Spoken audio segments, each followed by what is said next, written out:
وعلیکم السلام ورحمۃ اللہ وبرکاتہ۔ آپ کا سوال یہ ہے کہ قرآن و سنت سے تو یہ کلیئر ہے کہ کفار کی قبروں پر نہیں جانا چاہیے، تو کیا فرعون کے جہاں تابوت پڑا ہے اس مکان کو دیکھنے کے لیے جانا کیا یہ جائز ہے؟ تو یاد رکھیے، قبروں کو اس نیت سے دیکھنا کہ عبرت ملے، یا ان مقامات کو اس لیے دیکھنا جہاں عذاب اترا تھا کفار پر کہ عبرت ملے، یہ تو جائز اور درست ہے۔ لیکن بار بار تجسس کے طور پر وہاں جانا اور وہاں کا قصد کرنا یہ درست نہیں ہے، کیونکہ وادی محصر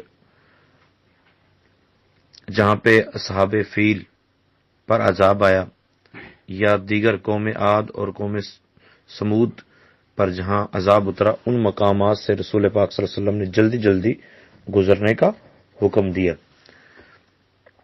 اور جہاں اللہ والے رہتے ہوں وہاں چونکہ رحمتیں برستی ہیں، اور جہاں عذاب اترا یا قومیں تباہ ہوئیں وہاں ٹھہرنے سے بچنا چاہیے۔